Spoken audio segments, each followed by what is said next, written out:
여러분들은 직업에 귀천이 있다고 생각하시나요? 다들 직업에 귀천은 없다고 말은 하지만 사실 현실은 그렇지 않은 경우가 많습니다. 저희 집 같은 경우도 그렇죠. 저희 시댁은 사자 집안이었습니다. 저희 시아버님은 한의사였고 시어머님은 교사였죠.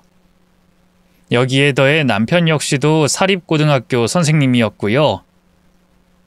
그리고 그 집에 며느리로 들어온 사람 역시 남편과 같은 학교의 선생님이었죠. 물론 그건 제가 아니었습니다. 저는 첫 번째 부인과 사별한 후 남편과 재혼을 했기 때문이었죠. 이런 이유로 저는 사자 집안을 더럽힌 죄인처럼 살아야 했습니다. 지금 제 나이가 60대이니 근 30년을 그렇게 살았네요. 저를 처음부터 싫어했던 시어머니가 결혼을 허락한 조건은 딱 하나였습니다. 너 행여나 욕심을 부려서 아이를 또 가질 생각은 마라. 그저 지금 있는 아이들을 내 평생의 자식이다라고 생각하면서 그렇게 죽은 듯 살아. 알았니? 네, 어머님. 죽은 애미가 머리가 좋고 영특한 아이였으니까 태원이 정원이 둘 다 당연히 그럴 거야. 그러니 넌 애들 먹이고 입히는 것만 신경 쓰고 교육 문제는 나나 내 아들한테 항상 물어라. 네가 알아서 하려고 하는 순간 넌 이 집에서 쫓겨날 테니까. 이해했어? 알겠습니다. 열심히 배울게요. 배운다고 될 문제면 진작에 가르쳤겠지. 우리 사자 집안에 어쩌자고 저런 게 들어와서는. 이제 우리 집이 망하는 건 아닌지 모르겠다. 죽은 애미가 불쌍하고 가여워. 내가 너만 보면 위장이 뒤틀리고 머리가 다 아프다. 아주 꼴도 보기 싫어. 전처에 아이가 둘이나 있는 그런 집에 시집을 왜 갔느냐 물으신다면 처음엔 남편 때문이었어요. 제 나이 19살에 남편과 만나서 결혼을 꿈꿨을 정도로 그 사람을 사랑했죠. 하지만 결혼은 현실이었고 집안의 반대로 헤어지게 됐던 겁니다. 그 뒤에 남편이 다른 여자와 결혼을 하면서 모든 게 끝난 줄 알았는데 사별을 하고 얼마 안 가서 절 찾아온 거였죠. 때문에 남편은 초반에 절 위해 많이 애를 써주긴 했습니다. 아이 엄마, 그놈의 사자 집안 소리 좀 그만하면 안 될까? 솔직히 우리가 대대로 사자 집안은 아니잖아. 끽해봐야 돌아가신 아버지랑 엄마 단 둘이서 시작한 거 아니야? 내가 뒤늦게 선생님 되니까 대대로 이러는 거 좀 웃기거든?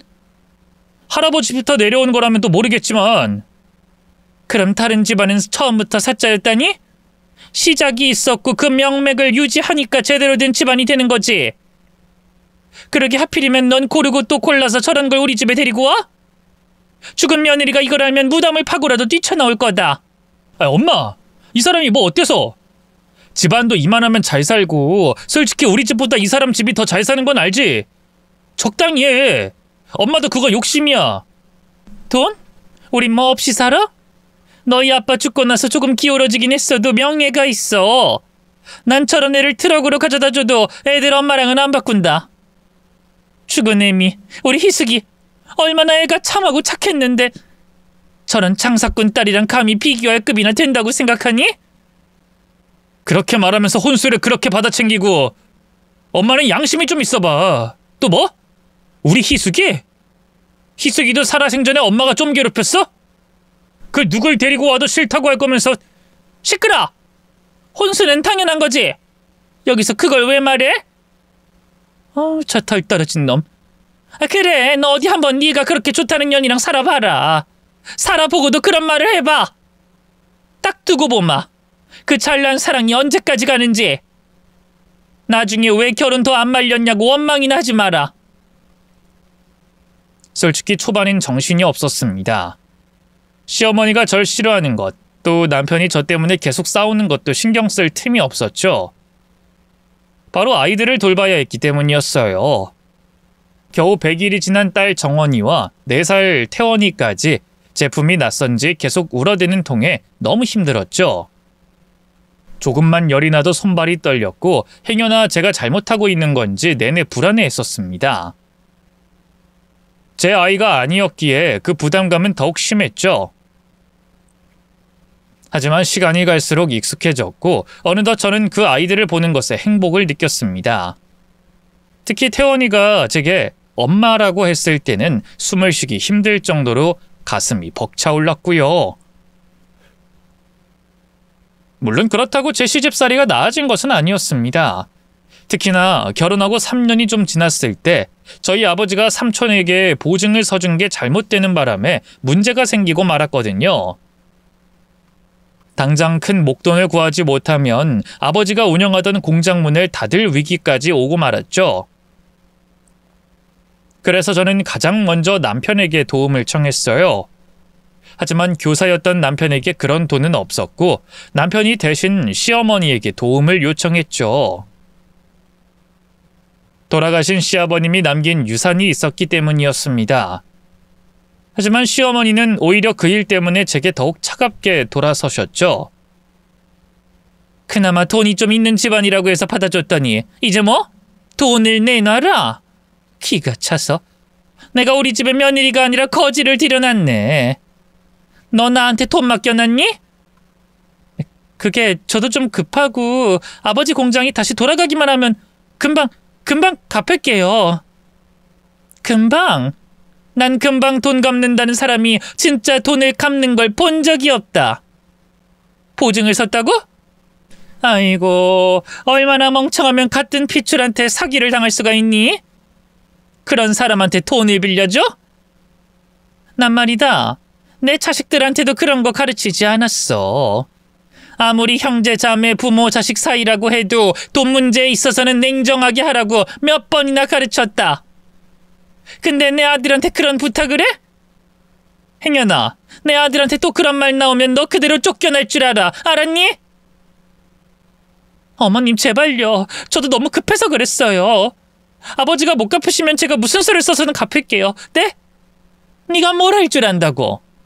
집안일도 제대로 못하고 애들 돌보는 것만으로도 허덕거리면서 무슨 수로? 아니지. 누울 자리가 있으니 다리를 뻗는 거지. 이런 건 딱 잘라서 제대로 거절을 해야 두 번은 안 그러겠지. 경고하는데 나한테 앞으로 돈 이야긴 꺼내지도 마라. 너한테 10원 한 장도 줄 생각 없다는 거 금머리통에 제대로 박아놓고. 이때 남편이 끼어들어서 말했죠. 아유, 엄마, 그거 좀 주자. 아버지가 남긴 땅 있잖아. 팔아서 좀 돕자고. 야, 이놈아. 그건 내 노후 자금이야. 그걸 왜 마음대로 쓰려고 해? 가족이잖아. 어쨌든 내 장인이고. 그 정도도 가족끼리 못해? 그래. 너희들은 다 착한 사람이고 난 못된 인간이다. 됐니? 난 너한테 늙어서 손 벌릴 생각도 없고 행여나 그런 짓 하지도 못하게 할 거다. 이게 부모야. 알아? 정 빌려주고 싶으면 네가 알아서 해라. 그리고 봐라. 네가 택한 여자 때문에 집안 꼴이 어떻게 됐는지. 결국 아버지는 그 일이 있고 얼마 후 심근경색으로 돌아가시고 말았습니다. 너무나 갑작스럽고 허무해서 눈물조차 제대로 나오지 않을 정도였죠. 그런데 문제는 그게 끝이 아니었다는 겁니다. 제게 19살 된 남동생이 있었기에 그 아이까지 챙겨야 했어요. 하지만 저는 태원이와 정원이를 돌봐야 했고 일을 다니거나 동생에게 따로 신경을 써줄 수가 없었죠. 아무리 생각을 해도 뾰족한 방법이 없어서 아버지가 남긴 사망보험금 전부를 동생에게 줬습니다. 그런데 그게 남편의 심기를 제대로 건드리게 된 거였죠. 나한테 한마디 상의도 없이 그 돈을 동생한테 주는 법이 어딨어. 그게 무슨 소리야. 아버지가 남긴 돈인데. 그래, 당신 아버지가 남긴 돈이지. 그럼 당신한테도 일부 권리는 있는 거잖아. 이제 당신 친정에 아무 도움도 못 받을 텐데 그 돈까지 홀랑 줘버리면 우린 뭐가 되는 거야? 당신 동생도 19살 아니야? 예전엔 그 나이에 결혼도 했어. 성인이라고. 자기 앞가림은 본인이 해야지. 그 큰 돈을 주면 어쩌자는 거야? 여보, 내가 지금 이해가 잘 되진 않는데 무슨 말을 하는 거야? 뭐? 내 입에서 무슨 말이 나오길 기다리는데? 그래, 솔직히 까놓고 나 그 돈 좀 융통 좀 하려고 했어. 내 차를 바꿀 때가 됐고 우리 집도 이사를 갈까 싶었지. 왜? 그 정도도 못해? 우리 사이가 딱 그렇게 나뉘는 거야? 그래도 난 장인어른 끝까지 도우려고 했었어. 알잖아. 그러니까 나한테도 그 정도 자격은 충분한 거 아니야? 지금 이 집도 우리 아버지가 돈 보태서 산 거잖아. 그게 그게 끝이야? 부자라고 해서 막내도 몇 년은 갈 줄 알았더니 별것도 없네. 그때 남편의 표정을 보는 순간 알게 됐습니다. 내가 결혼을 잘못했구나 라는 걸 말이죠. 그래서 그때 처음으로 이혼을 할 생각을 했었어요. 애초에 남편이 저희 아버지를 도우려고 했던 이유가 돈 때문이었다는 걸 깨달은 순간 그토록 불타올랐던 사랑마저 짜게 식더군요. 하지만 제 손을 잡고 오는 저를 달래주는 아이들을 보는데 차마 그럴 수가 없었습니다. 머리로는 분명 내 아이가 아니라는 걸 아는데 다시 못 본다고 생각하면 가슴이 찢어질 것 같았죠. 그래서 하루만 더 또 하루만 더 하고 이혼을 미루다가 결국 하지 못했던 겁니다. 그런데 그런 제 모습이 오히려 만만해 보였는지 시어머니와 남편은 날이 갈수록 더 심해졌죠. 남편이 시어머니에게 무슨 말을 했는지 어느 날은 제게 그러시더군요. 너 친정에 돈 빼돌리니? 그게 무슨... 아버지가 돌아가셨는데 제가 무슨 돈을 빼돌려요? 내가 아들한테 들어보니까 남동생한테 돈을 줬다는데 맞니? 아니에요. 아버지 보험금 그걸 준 거고 여기서 돈은 빼돌린 적이 없어요. 너도 참 뻔뻔하다. 하나를 보면 열을 알지. 그 돈만 줬을까? 너 가계부 쓴 거 가지고 와. 내가 앞으로 여기 올 때마다 계속 검사할 테니까. 내 아들이 어렵게 번 돈 난 한 푼도 너희 거지 같은 친정 식구들한테 퍼줄 생각 없으니 앞으로는 조심하는 게 좋을 거야. 알았니? 가뜩이나 이전에 무식하다, 가방끈이 짧다, 배운 것도 없는데 돈만 있는 졸부 소리를 들으면서 구박을 당했는데 아버지가 돌아가신 후에는 더 심해졌죠. 특히나 가장 큰 변화를 보인 것은 남편이었습니다. 마치 시어머니에게 교육이라도 새로 받은 것처럼 돈 문제에서 유난히 날카롭게 굴었어요. 실제로 시어머니는 남편에게 매번 보증이나 카드, 돈을 빌려주는 것까지 주입하듯이 교육을 하시곤 했습니다. 물론 제가 있을 때만 그랬죠. 멍청한 것들이 보증이나 써주고 사람 좋은 척 돈 빌려주다가 사기를 당하는 거야. 노후 준비는 응당 스스로 해야 되는 건데 자식들한테 기대어서 피를 빨아먹는 부모는 부모가 아니지. 아들, 넌 엄마처럼 이렇게 혼자 당당한 부모를 만난 걸 자랑스러워해야 해. 알았니? 그럼요. 저도 이젠 이해해요. 그래, 역시 내 아들이야. 내 손주들이 자라서 의사, 판검사 되면 저것도 엄마라고 다 퍼주는 건 아닌지 겁이 나네. 그러니까 아빠인 네가 초장부터 교육을 잘 시키란 말이야. 알았니? 친모는 따로 있는데 혜택을 저게 다 받으면 얼마나 죽은 애미가 억울하겠어. 걱정 마세요. 제 자식들은 그렇지 않을 테니까. 실제로 남편은 아직 어린 아이들에게도 그런 교육을 시켰습니다. 이기적으로 살아야 한다는 둥 부모 자식 사이라고 해도 돈 거래는 하지 말라는 말을 하곤 했죠. 그리고 어느 순간부터는 빌어먹을 사자 이야기까지 했습니다. 당시 그 이야기를 막 시작할 무렵이 딸 정원이가 7살이었을 때인데 어린 마음에 그럼 엄마는? 엄마도 교사야? 하고 아기 없이 물었죠. 이에 남편은 이렇게 대답했습니다. 그렇지, 엄마도 교사야. 근데 지금 엄마는 아니고. 전 너무 놀라서 정원이를 방에 데려다주고 남편에게 소리를 질렀죠. 지금 당신 무슨 말을 하는 거야? 어디서 소리를 질러? 내가 틀린 말 했어? 우리 엄마 말 틀린 거 하나 없어. 애초에 애들한테 감출 생각도 없었고. 솔직히 웃기지 않아? 배 아파서 낳은 사람은 따로 있는데 당신이 그 공을 가로채는 게. 그래서 난 앞으로도 솔직하게 말할 거야. 애들 교육에 이게 더 좋아. 당신처럼 별 볼 일 없는 사람이 친모인 것보다 애들도 이게 더 좋을 거고. 애들이 충격받을 건 생각도 안 해? 정원이 겨우 7살이야. 오히려 어릴 때부터 아는 게 덜 충격이지. 아님 태원이한테 말을 먼저 할까? 그때 남편의 눈빛은 진심이었어요. 그래서 저 역시도 그때는 진심으로 이혼을 요구했죠. 아이들이 아니었다면 유지할 필요가 없는 그런 결혼이라고 생각했기에 강하게 나갔던 겁니다. 이에 남편 역시 조금은 놀랐는지 다신 그러지 않겠다고 제 앞에서 싹싹 빌었고요. 그래서 그 뒤에는 시어머니나 남편이 저를 대하는 게 약간은 달라지긴 했습니다. 뒤에서는 뭐라고 하는지 몰라도 적어도 앞에서는 아이들에게 이상한 말을 하는 건 없어졌죠. 하지만 결국 그 교육의 힘은 제대로 발휘되고 말았습니다. 일이 벌어진 것은 남편이 퇴직을 한 이유였어요. 퇴직을 할 나이가 아니었음에도 학교가 통합되면서 어쩔 수 없이 나오게 된 거였습니다. 제게는 유독 살가웠던 아들 태원이의 변화가 첫 번째였죠. 앞으로 내 방에 들어오지 마. 내가 알아서 치울 테니까. 아들, 엄마가 혹시 뭐 실수했어? 방에 물건을 하나도 안 건드렸어. 정말이야. 아, 됐다고. 몇 번을 말해. 필요 없다고 하잖아. 그니까 제발 적당히 좀 해. 내 친엄마도 아닌 주제 엄마인 척 가식 떨지 말라는 말이야. 뭐? 태연이 너 그 소리 어디서 들었어? 어디서 듣든 말든 사실 아니야? 그니까 제발 우리 선 좀 지키자고 선. 처음엔 제가 친모가 아니라는 충격과 사춘기가 겹친 거라고 생각은 했었어요. 하지만 그게 아니었죠.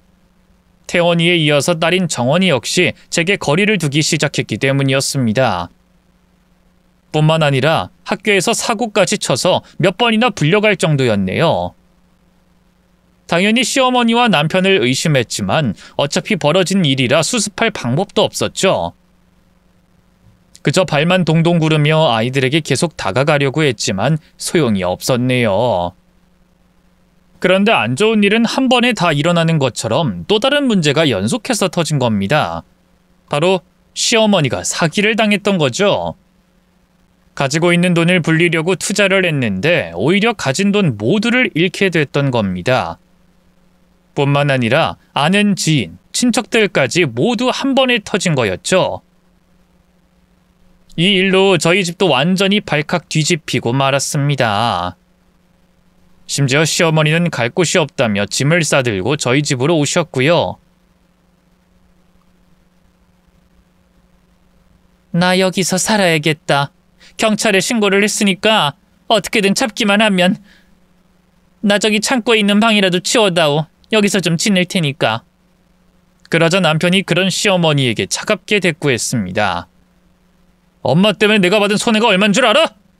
사기를 당할 거면 혼자 당하면 되는 거지. 나까지 끌어들였잖아. 내 퇴직금은 어쩔 거냐고. 엄마가 사기를 당하고 싶어서 당했겠니? 엄마도 우리 다 같이 잘 되려고 그런 거잖아. 재개발한다는 소식에 나 말고도 사기당한 사람 많아. 그러게 내가 몇 번을 찜찜하다고 했잖아. 사기당한 사람이 많으면 뭐 똑같은 거 아니야?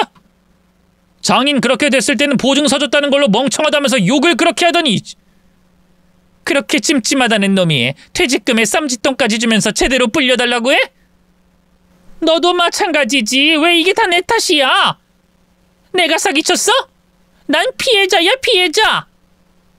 똑똑한 척하면서 사기당한 놈들이 멍청하다고 한 게 누구야? 다름 아닌 바로 엄마야. 그리고 막말로 내가 엄마를 왜 데리고 있어야 해? 엄마가 왜 우리 집에 들어오냐고. 뭐? 그럼 날 내쫓겠다는 거야? 이 한겨울에? 엄마가 그랬잖아. 노후 준비 다 되어 있는 부모라고. 부모는 원래 그래야 한다고. 엄마가 가르친 건데 기억 안 나? 더구나 나 퇴직했어. 명예퇴직도 아니고 정년퇴직도 아닌 강제퇴직 당했다고. 직업도 없고 뭣도 없는 상태에서 퇴직금까지 날렸고. 나만큼 날렸어? 엄마는 집까지 잃었어. 넌 대신 집이 있잖아. 그니까 이 집 딸랑 하나 있는 게 내 노후 자금이라고. 난 이거 절대로 못 써. 근데 엄마까지 우리 집에 밀고 들어오면 식구가 늘겠지. 그 생활비는 누가 감당할 거야? 시어머니는 경악에 가까운 얼굴로 소리를 질렀죠. 네가 나한테 어떻게 이래? 내가 네 엄만데 고작 밥숟가락 하나 더 올리는 게 그렇게 아깝니? 그럼 넌 엄마가 혼자 길에서 죽어가야 되겠어? 남편은 짜증난다는 듯 자신의 머리카락을 신경질적으로 긁더군요. 밥숟가락 하나? 내가 엄마를 몰라? 엄마 때 되면 해외여행 나간다고 하는 사람이고 반찬에 고기 없으면 죽는 소리라는 사람인 걸 모르냐고. 매 달마다 가방에 뭐에 쇼핑하고 피부 관리인지 뭔지도 받겠다고 할 테지. 그게 끝이야? 염색한다고 미용실은 좀 다녀? 그게 몇 푼이나 한다고? 생각보다 커. 근데 고작 밥 숟가락? 엄마 나한테 돈 맡겨놨어? 아버지 죽을 때도 유산 한 푼 나한테 준 적 있냐고. 나중에 엄마가 죽으면 그때 줄 거라고 꽉 쥐고 있었으면서 이제 와서 뭐? 돌보라고? 양심이 있어봐. 이게 자식 피 빨아먹는 거지 뭐 별거야? 내가 일부러 그랬어? 엄마가 일부러 그랬냐고? 내가 받으면 다 갚으마. 갚으면 되잖니? 갚는다는 인간들 중에 갚는 인간 본 적 없는데 이것도 엄마가 나한테 가르친 거잖아. 이 망할 놈! 네가 나한테 어떻게 이래? 어?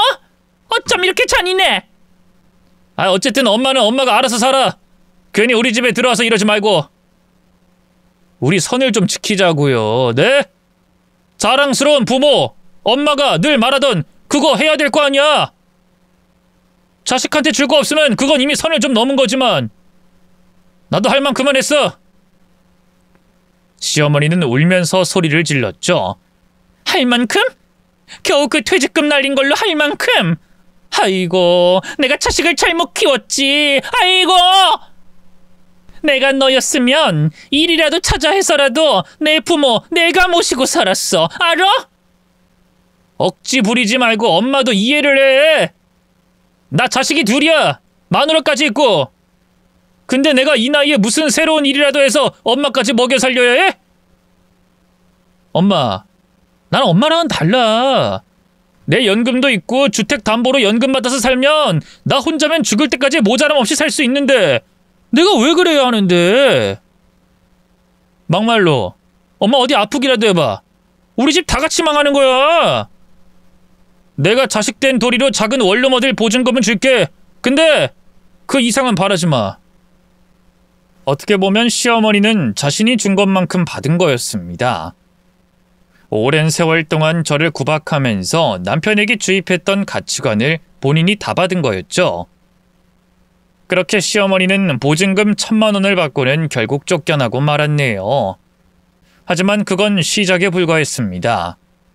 피해는 아이들에게도 고스란히 갔기 때문이었어요. 퇴직금을 전부 날린 남편에게 남은 건 자신이 저축한 돈 일부와 우리가 살고 있는 집밖에 없었고 남편은 자신이 가진 돈을 아이들에게 나눌 마음이 없었습니다. 당시 첫째 태원이가 수능을 준비하고 있을 때였는데도 학원을 끊어버리기까지 했고 심지어 용돈조차 주지 않으려고 했죠. 때문에 저라도 그런 남편을 설득시켜야 했습니다. 태원이 공부를 저렇게 잘하는데 여보 이건 아니잖아. 애 대학은 보내야지. 담임 선생님 말로는 잘만 하면 의대도 가능하다고 했다니까? 남편은 이에 어깨를 으쓱했죠. 공부 잘하겠지. 내 머리에 침묵까지 닮았으니 공부가 어렵겠어? 근데 그게 내가 성공하는 거야? 애들이 성공하는 거지. 막말로 걔들은 크면 부모한테 뭐라도 해줄 것 같아? 본인 살기 바빠서 결국 나랑 우리 엄마처럼 되는 거야. 근데 내가 왜 생돈을 날려? 당신 아이잖아. 어쩜 그렇게 말을 해? 생돈이라니? 생돈이지. 의대? 당신은 가방끈이 짧아서 모르는 모양인데 거긴 들어가서도 온통 돈질을 해야 되는 곳이야. 알긴 알아? 가난한 집은 그런 거 꿈도 못 꾼다고. 심지어 둘이야 둘. 애들 나이 차이가 얼마 안 나니까 눈 깜빡하면 둘 다 대학에 들어가야 하는데 그걸 어떻게 감당해? 난 절대로 못해. 정 원하면 지들이 알아서 가겠지. 말이 되는 소리래. 애들이 어떻게 알아서 대학을 간다고? 그건 애들을 낳은 부모의 책임이야. 당연한 거고. 진짜 우리 집이 가난해서 밥도 굶을 수준이라면 당신 말 이해는 하겠지만 이 집이 있잖아. 이 집도 좀 줄이고 할 수 있다면 일도 하면 되는 거 아니야? 아이 잔소리 좀 그만해. 내가 내 집을 왜 줄여? 미쳤어? 이건 내 집이야. 내 집! 그리고 뭐? 일? 설마 나한테 경비 일이라도 하라고? 해야지. 나도 뭐든 할게. 그러니까 우리 애들만 잘 키우자, 응? 나 교사였어! 비록 퇴직당하긴 했지만 교사라고! 당신처럼 아무 일이나 막 할 수 있는 사람 아니야!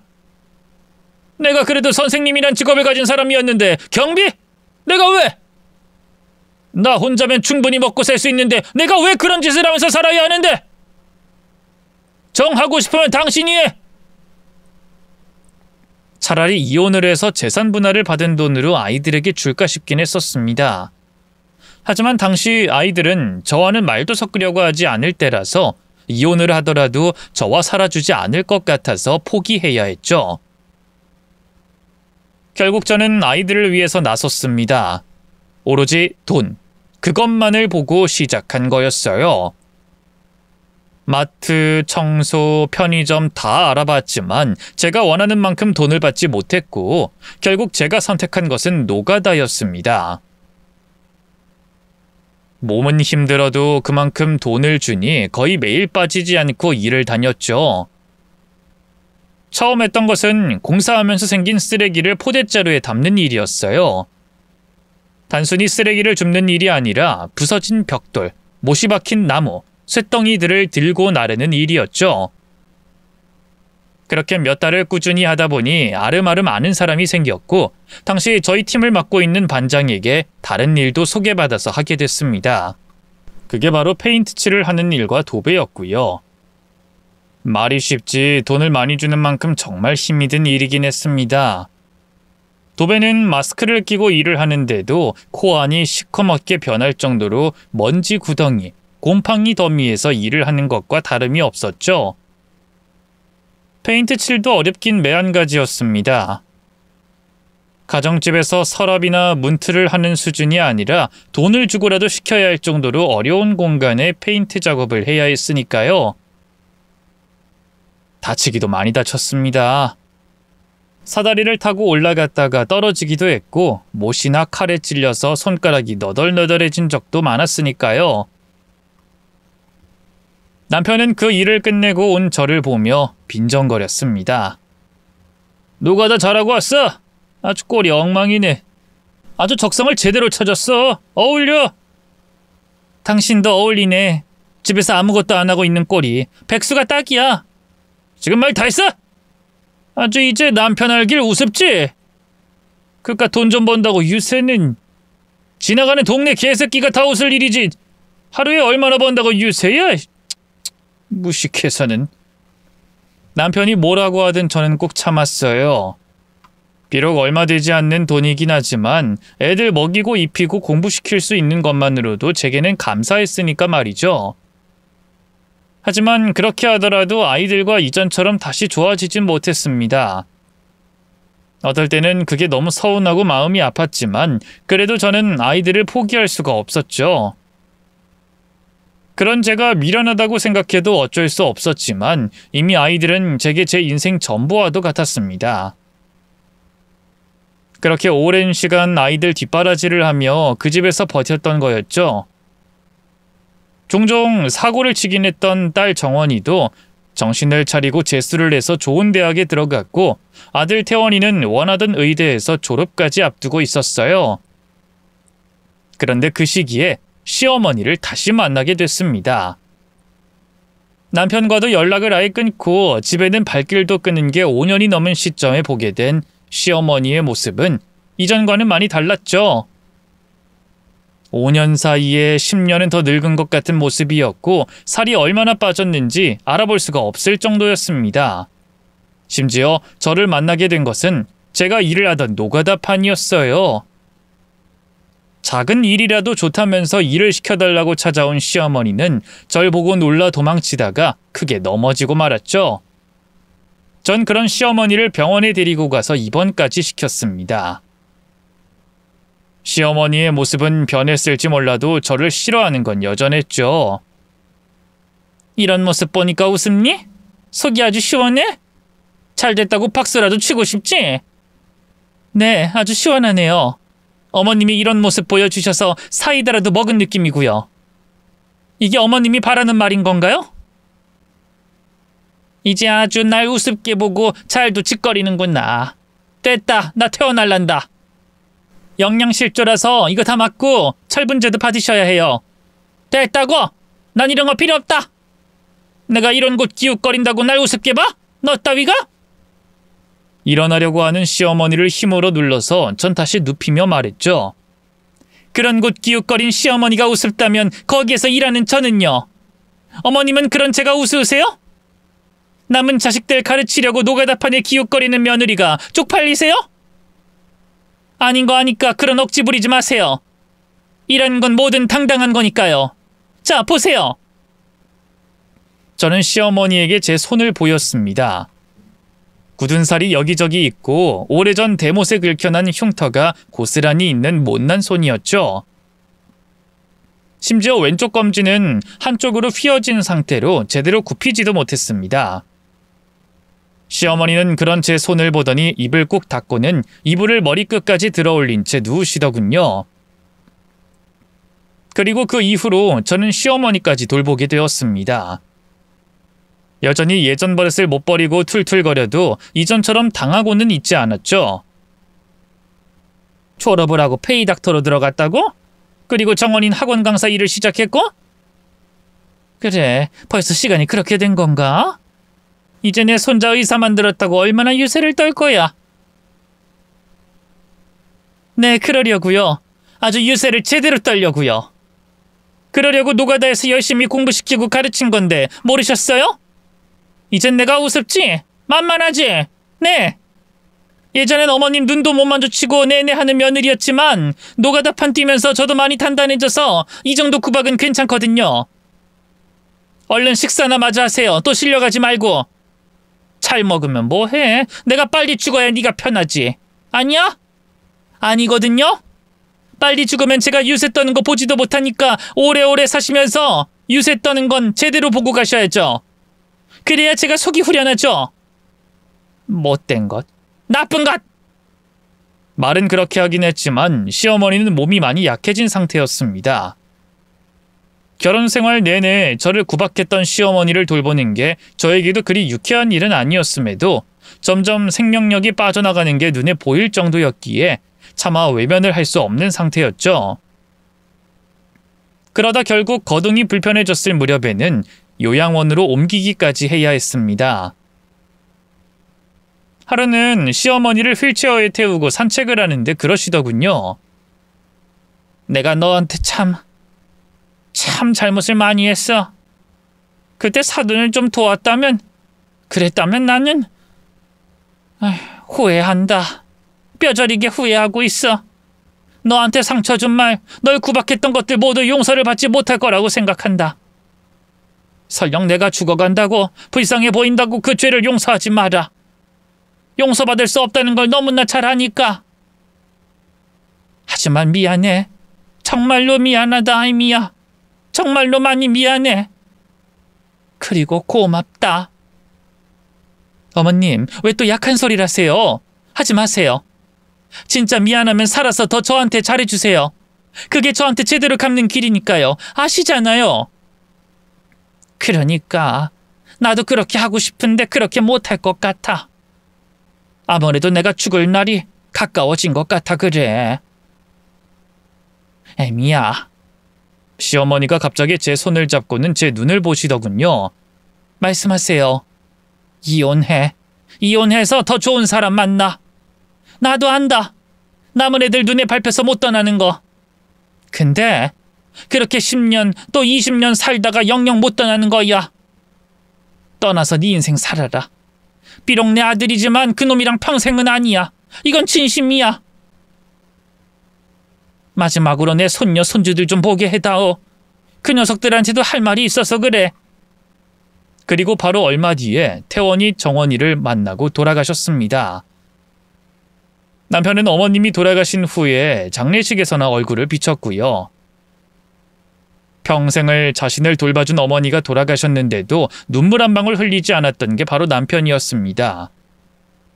오로지 생전에 자신에게 얼마나 피해를 줬는지에 대해 말하며 시어머니 앞으로 들어온 조의금을 챙길 핑계를 댈 뿐이었죠. 당연히 저는 그런 남편과 이혼을 하려고 했습니다. 단순히 시어머니의 유언 때문이 아니라 저 자신을 위한 선택이었죠. 하지만 남편은 이혼을 하려고 하지 않았습니다. 실제로도 제가 소송할 수 있는 조건 자체도 되지 않았고요. 퇴직을 했을 뿐이지 결혼 생활을 충실히 이행했던 것도 사실이었고 그간 제게 했던 막말에 대한 부분도 별다른 증거가 없었습니다. 이혼은 뭐 아무나 하는 줄 알아? 감히 내 재산을 가로채려고 이혼을 요구해? 그 나이 먹고 이혼해서 뭐 하려고? 그냥 하던 것처럼 참고 살아. 어차피 그놈이 그놈이야. 내가 누구랑 살려고 이러는 것 같아? 애들 다 키웠고 작은 애 졸업만 남았어. 이제 당신이랑 더 살 이유도 필요도 없어서 하려는 거야. 이혼해. 이혼해 달라고. 그럼 재산 다 포기해. 그거 아니면 절대 이혼 못해. 내가 왜?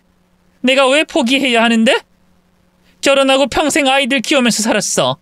이 집의 반은 내 거야. 나한테 충분히 권리 있다고. 그리고 정확히 내 아버지가 남긴 재산이기도 해. 뭐 어쩔 건데? 어차피 내 명이야. 그리고 그렇게 애들 생각하는 사람이 애들이랑 사이가 그 모양이야? 참 잘도 키웠네. 그렇게 열심히 키워서 결국 태원인 당신한테 엄마 소리 한 번도 안 하고 정원인 기숙사로 도망을 치냐? 자식 농사 개판을 내놓고 좋은 엄마인 척하는 거 역겨워. 알아? 내가 변호사랑 다 이야기해봤어. 이혼 절대 못해. 알아? 할 거야. 무조건 할 수 있어. 증거는 찾아보면 나올 테니까. 남편은 제 말에 곰곰이 생각하더니 다시 말했죠. 이혼 좋아. 원하면 해주지. 단 우리 애들 시집 장가갈 때 그때 해줄게. 두 말 안 하고 바로 해준다고. 원한다면 각서? 뭐 그것도 쓰지. 공증도 하고. 그 전엔 엄마 자리만 지켜. 그 정도는 해줄 수 있지? 애들을 위해서니까. 뭐?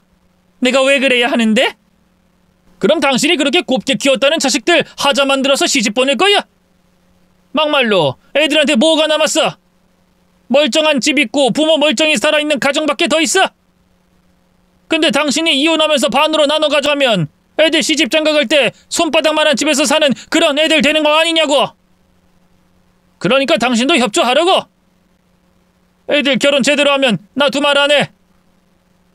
저는 결국 남편의 말대로 기다리기로 했습니다. 어차피 뭐 당장 급할 것도 없었고 협의 이혼으로 깨끗하게 갈라서는 걸 원하기도 했죠. 다행인 것은 아들 태원이가 얼마 뒤에 결혼을 하겠다고 나섰기 때문이었습니다. 태원이가 데리고 온 아가씨는 참 참하고 예뻤어요. 더구나 들어보니 엄청난 부잣집 외동딸이라고 했죠. 생각보다 그 규모가 상당했는지 남편은 정원이 결혼까지 기다릴 것 없이 태원이만 결혼하면 이혼을 해주겠다고 하더군요. 내 아들이지만 참 사람 보는 눈이 좋아. 역시 돈이 최고지. 이제 나도 아들 덕 좀 보고 좀 숨 좀 쉬면서 살 수 있게 된 거고. 당신도 좋지? 내가 바로 이혼해 준다니까. 네, 좋아서 아주 하늘을 날겠네요. 당연히 좋아야지. 이게 다 제자리로 돌아가는 거야. 의사가 된 것도 온전히 내 덕이고 내 머리를 닮아 독특한 건데 당신이 비빌 자리는 아니지. 오늘은 당장 내가 각서 써줄 테니까 결혼식하고 바로 이혼하자고. 좋지? 추측이긴 하지만 아마도 저를 빨리 털어내는 편이 자신에게 이득이라고 생각했던 것 같습니다. 아들의 결혼으로 본인까지 재산이 늘어날 거라고 계산했던 거겠죠. 그 시커먼 속을 알고는 있었지만 저 역시도 결혼식까지 참석하는 걸 동의는 했습니다. 아들이 절 보기 싫어한다는 것은 둘째로 치더라도 제가 아들을 사랑하지 않을 순 없었으니까요. 저에게 처음으로 엄마하고 불러줬던 그때를 떠올리면서 결혼식에 당당하게 입장하는 아들을 볼 수 있다는 것만으로도 행복했죠. 하지만 그 꿈은 얼마 안 가서 깨지고 말았습니다. 바로 남편이 예비 며느리에게 입을 잘못 놀렸기 때문이었어요. 초반에 예비 며느리는 인사를 와서 제게 참 살갑게 굴었습니다. 제가 막노동을 한다는 걸 알면서도 멋지다고 응원을 해줬죠. 그러나 남편 입장에서는 그 막노동이라는 게 자존심이 상하는 일이었던 겁니다. 아가, 잘 들어. 사실 우리 집은 대대로 사자 집안이야. 태원이 할아버지는 한의사, 그리고 할머니는 교사, 그리고 나도 교사였고 태원이 친모도 교사였다. 알고 있니? 또 보다시피 너한텐 시누이가 될 내 딸도 강사지. 입시학원에서 유명한 강사야. 태원인 의사고. 남편의 말에 아가씨는 고개만 끄덕였고 혼란스러운지 제 눈치를 살폈죠. 이때 태원이가 나섰습니다. 아빠, 제발 좀 적당히. 왜? 내가 뭐 틀린 말 했어? 쟤도 우리 집 식구가 될 거면 알아야지. 자기 시어머니가 노가다 하는 그런 사람이라고 알고 있으면 되겠어? 저 여잔 태원이 친모가 아니고 친모도 나랑 같은 교사였다는 거 알아야지. 그래야 아가씨 집안에서도 수긍하고 이해를 할 거 아니니? 교육자, 의사 집안이었다는 거, 그게 얼마나 중요한 부분인데. 그 뒤로 문제는 점점 꼬여갔습니다. 제가 아들의 친엄마가 아니라는 사실을 다 알게 된 모양인지 상견례 당일 안사돈에게 전화가 왔더군요. 그리곤 초반엔 쓸데없는 말들을 우선 늘어놨습니다. 아시는지 모르겠지만 저희 딸도 배울 만큼 배웠습니다. 그리 이름 있는 대학은 아니지만 대학 졸업해서 독일 유학까지 다녀왔고 집안도 훌륭한 편이죠. 그래서 솔직히 의사 사위? 저희 쪽에서도 그렇게 반갑지는 않아요. 애가 좋다고 하니 저희도 억지로 허락을 한 거지. 집안으로 보면 확실히 키우는 건 어쩔 수 없으니까요. 아, 네. 많이 걱정하고 염려하는 마음 충분히 이해합니다. 아셨다니 이야기하기 쉽겠네요. 저희 쪽에서 사위 병원 개원을 해줄 생각입니다. 페이닥터로 일을 하고 있다는데 우리가 그걸 그냥 두고는 안 볼 거니까요. 그리고 신혼집은 물론이고 외제차도 생각하고 있고요. 열쇠 3개, 그거 저희가 해드린다고요. 면목이 없네요. 감사하다는 말을 더 뭐라고 표현을 해야 할지 모르겠습니다. 딱히 표현받자고 하는 건 아니고 그쪽에서도 저희가 바라는 조건은 들어주셨으면 해요. 네, 그럼요. 어떤 건지 말씀만 하세요. 제가 어떻게든 마련해 보겠습니다. 저희가 바라는 건 딱 하나입니다. 어려운 건 아니고 얼마 전에 그 집안 이야기를 들었어요. 그래서 말인데 어디에 말은 하지 말고 결혼식만 불참해 주실 순 없나 해서요. 솔직히 친모도 아니고 계모시잖아요. 실은 제가 사람들이 하도 물어봐서 교육자 집안의 의사 핏줄이라고 해놨어요. 근데 사부인이 거기 참석하시면 다들 알지 않겠어요? 숨길 수도 없고 감출 수도 없는 게 사람한테서 나오는 아우라인데.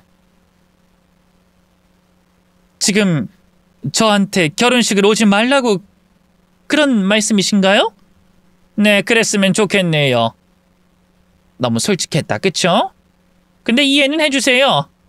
솔직히 요즘에 누가 양가 부모 다 있어야 된다고 합니까? 어떤 경우엔 차라리 없는 게 나은 거거든요.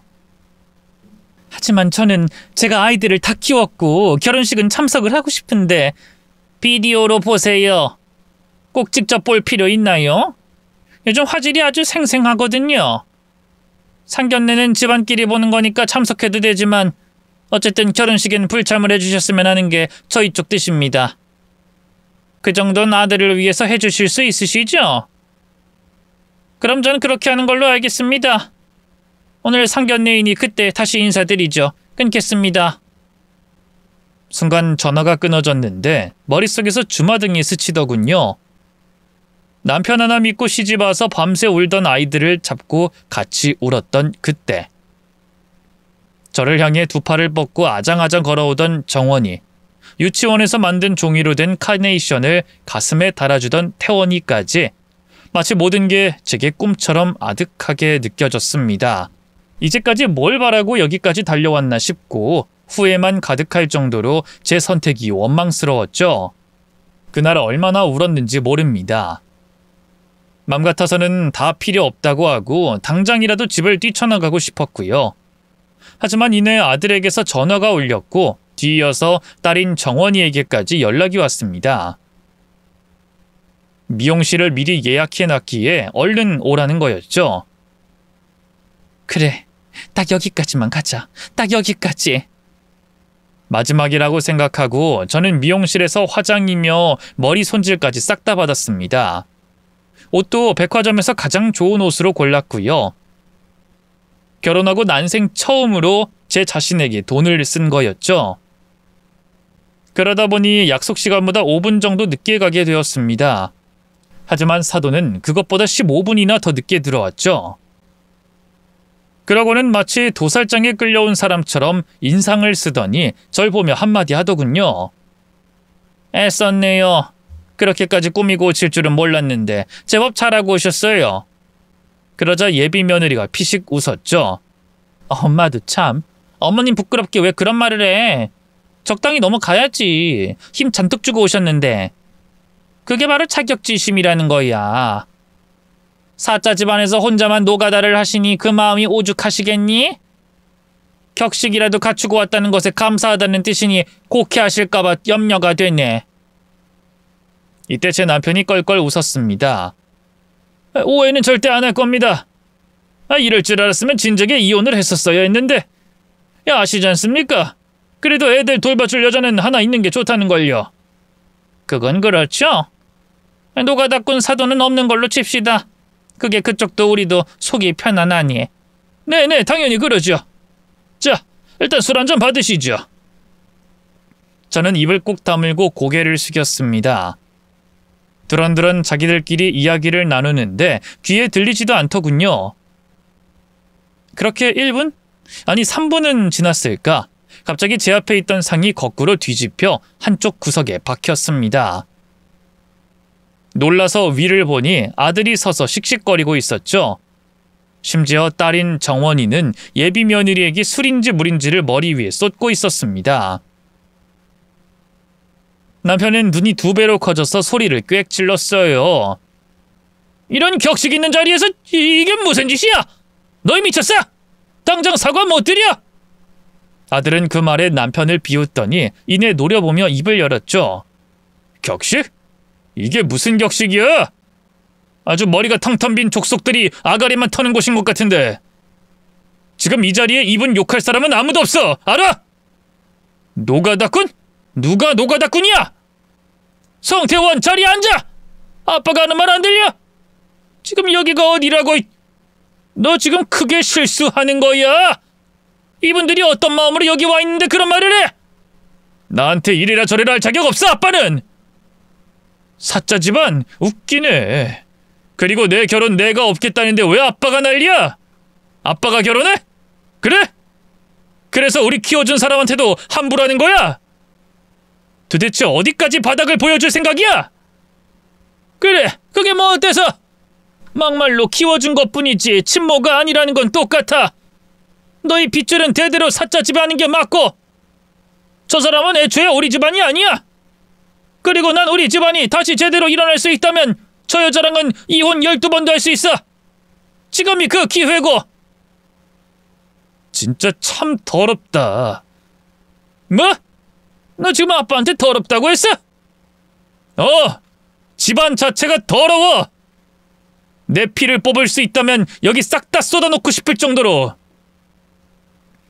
할머니 사기당하고 거리에 쫓아낸 게 아빠였어. 그때 퇴직금 다 털렸다고 징징거리면서 지갑 닫은 것도 아빠였지. 내가 의사가 되어도 본인한테 떨어질 거 하나 없다고 학원 다 끊고 용돈 한 푼 안 준 게 바로 당신이란 사람이었어. 근데 지금은 왜? 저쪽 집에서 집도 해주고 차도 준다니까 내가 이젠 아들로 보여? 올바른 부모는 자식 등에 빨대 안 꼽는 거라며. 그래서 아빠도 할머니 쫓아낸 거잖아. 그걸 보고자란 우리는 아빠한테 뭘 해줄 것 같은데? 야, 그거랑 같아? 난 손해를 본 거야. 너희한테 내가 무슨 손해를 끼쳤어? 어? 아빠란 인간 자체가 손해지. 아빠는 노가다 하는 게 쪽팔리다고 생각해? 근데 어쩌지? 난 아빠가 더 쪽팔린데. 돈에 눈이 멀어서 빌빌거리는 그 모습 보니까 쥐구멍이라도 숨고 싶어. 당장 사과해. 무릎이라도 꿇고 잘못했다고 하라고. 감히 아빠한테 이딴 식으로 구는 게 저 여자 때문이라고? 저 여자가 아니라 우리 엄마야! 우리 엄마라고! 저는 그 말에 눈물이 갑자기 쏟아졌습니다.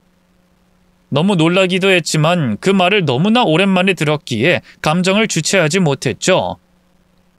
그러자 딸 정원이가 절 안아줬습니다. 그러더니 말을 해주더군요. 사실 본인이 중학교에 막 입학했을 무렵에 아버지에게서 이야기를 하나 들었다고 했죠. 제가 아버지를 오랜 기간 짝사랑했고 아이들의 친모를 괴롭혔다고요. 그런 이유로 암에 걸려 죽은 전처의 자리를 차지한 게 바로 저였다고 했답니다. 그 오해를 오랜 시간 동안 가지고 있었기에 두 사람 다 절 미워했다고 하더군요. 그러다가 시어머니가 돌아가시면서 아이들에게 진실을 이야기해줬고 그때 오해가 완전히 풀렸다고 합니다. 미안해, 엄마. 근데 시간이 너무 흘러버려서 우리도 어떻게 해야 될지 몰랐어. 하필 그때 엄마는 이혼하겠다고 했고 우리가 오해했다고 잡으면 또다시 불행하게 살 것 같아서. 차라리 이혼을 먼저 시키고 나서 말하려고 했던 거야. 계속 우리 때문에 참고 산 거잖아. 아빠가 우리 결혼하면 놔주겠다고 했다며. 그래서 급하게 결혼하겠다고 오빠가. 저는 말도 못하고 울고 있는데 남편이 제게 설명하는 정원이에게 소리쳤죠. 그럼 지금 이 짓거리를 일부러 해서 나랑 저 여자를 이혼시키려고 했다는 거야? 이 미친 것들이 얼마나 못 배워먹었으면 이런 짓을 해? 아빠가 그렇게 나올 줄 알았으니까. 우린 이거 다 녹음했어. 이제 엄마 무조건 이혼할 수 있어. 우리가 그렇게 만들 거고 우리가 증인이야. 야! 넌 내 딸이야! 그리고 넌 내 아들이고! 이것들이 쌍으로 미쳐서 피도 한 방울 안 섞인 여자 편을 들어? 감히 날 능멸해? 이때 사돈이 인상을 찌푸리며 날카롭게 말했습니다. 이게 뭐야? 그럼 당신들 내 딸 가지고 지금 논 거야? 기가 차서 뭐 이런 미친 것들이 다 있어? 됐어! 이런 더러운 집구석이랑 사돈은 못해. 아니, 우리 쪽에서 거절이야. 내 귀한 딸을 이런 상놈의 집구석에 보낼 줄 알아? 교육자 집안 좋아하시네. 그러자 예비 며느리가 갑자기 울음을 터뜨렸죠. 안 돼. 나 태원 씨랑 결혼하고 싶단 말이야, 엄마. 제발. 시끄러! 넌 저 집구석을 보고도 그런 말이 나와? 그리고 자식들이라는 게 친부한테 하는 꼴을 봐라. 저게 정상적인 집안이야? 널 속인 거라고 못 들었어? 계모 이혼시키려고 이랬다잖아. 너랑 급하게 결혼하겠다고 나선 이유가 다 몰라. 난 그래도 태원 씨랑 못 헤어진다고. 나 죽는 걸 보고 싶어? 나 죽어? 내가 미쳐. 가만 있어봐. 그럼 엄마가 어떻게든 해볼게. 이에 제 아들은 한숨을 푹 쉬고는 입을 열었습니다. 장모님, 돈놀이하는 장사꾼 주제에 감히 사자 집안의 딸을 보내려는 게 말이 됩니까? 그쪽 딸이 우리 집에 들어오면 아빠가 그쪽 딸은 무시 안 할 것 같으세요? 우리 엄마도 부잣집 딸이었다는 건 알고 계세요? 똑같이 장사꾼 집안이었거든요. 보세요 지금 어떻게 됐는지. 제 아들의 말에 사돈의 얼굴은 하얗게 질렸습니다. 뭐 이런... 사돈의 반응에 남편이 무릎을 꿇었고 다시 잘해보자면서 빌었지만 소용이 없었습니다. 예비 며느리는 울고불고 소리를 꽥 지르고 난리가 났고 사돈은 머리가 아픈지 뒷목을 잡고 벽에 기대더군요. 그곳은 완전 난장판이었습니다. 그 길로 아들은 문을 열고 딸은 저를 부축해서 그곳을 빠져나왔죠. 뒤로는 계속 비명소리가 났지만 모든 걸 무시하고 밖으로 나왔습니다. 그렇게 한참을 차를 타고 말없이 어디론가 향했고 끝내 한적한 곳에 차를 세운 아들은 그런 일을 겪게 해서 미안하다며 제게 무릎을 꿇고 사죄를 했고 딸 역시 계속 울면서 제 품에 안겼죠. 저는 그런 아이들의 머리를 쓸어줬습니다. 어린아이였던 그때처럼 말이죠. 그러다 아들은 제 손을 보고는 오열하며 쓰러졌습니다. 엄마 손이 이게 뭐야? 이게 손이야? 엄마 진짜 왜 그래? 누구 마음 아파 죽는 꼴 보려고 해? 손이 이렇게 될 때까지 뭐 한 거야? 병원이라도 갔어야지. 그냥 굳은 살이야. 엄마 괜찮아. 이게 무슨 굳은 살이야? 부러진 거 그냥 둬서 변형까지 온 거잖아. 나 의사야. 미안하다. 미안해 엄마가. 엄마가 뭐가 미안해. 우리가 미쳤지. 아빠가 거짓말을 했어. 우린 그것도 모르고. 안다. 다 알아. 울지 마. 엄마 마음 너무 아프니까 울지 마라. 미안해, 엄마. 진짜 우리가 너무 미안해. 그 일이 있고 저는 바로 남편과 이혼을 진행했습니다. 아들과 딸은 정말로 제 이혼을 준비했던 건지 그간의 다른 증거까지도 모두 녹음을 해서 가지고 있더군요. 아무 준비 없이 약속만 믿고 있었던 저와는 달리 아주 영특하게 말입니다.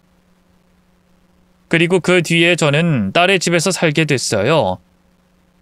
안쪽으로 휘어있는 손가락도 치료를 받았고 그간 받지 못했던 효도를 받으며 편안하게 지내게 된 거였죠.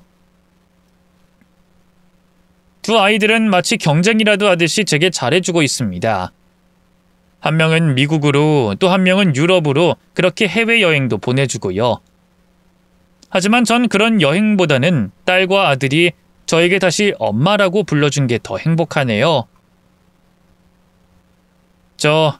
이 정도면 자식들 잘 키운 엄마가 맞는 거겠죠? 아이들은 그간 제게 나쁘게 대했던 것을 후회하고 더 잘하려고 하지만 전 그 아이들에게 꼭 이 말을 하고 싶었어요. 이미 다 받았다 라고 말이죠. 물론 힘든 일도 많았고 하루에도 12번 더 무너질 때도 있었지만 작은 손으로 제 손을 잡아주던 순간 이미 저는 부모로서 모든 걸 다 받았노라 말입니다. 그래도 아이들이 편하다면 그 효도라는 거 받아보려고 해요. 긴 이야기 들어주셔서 너무 감사합니다. 모두 건강하세요.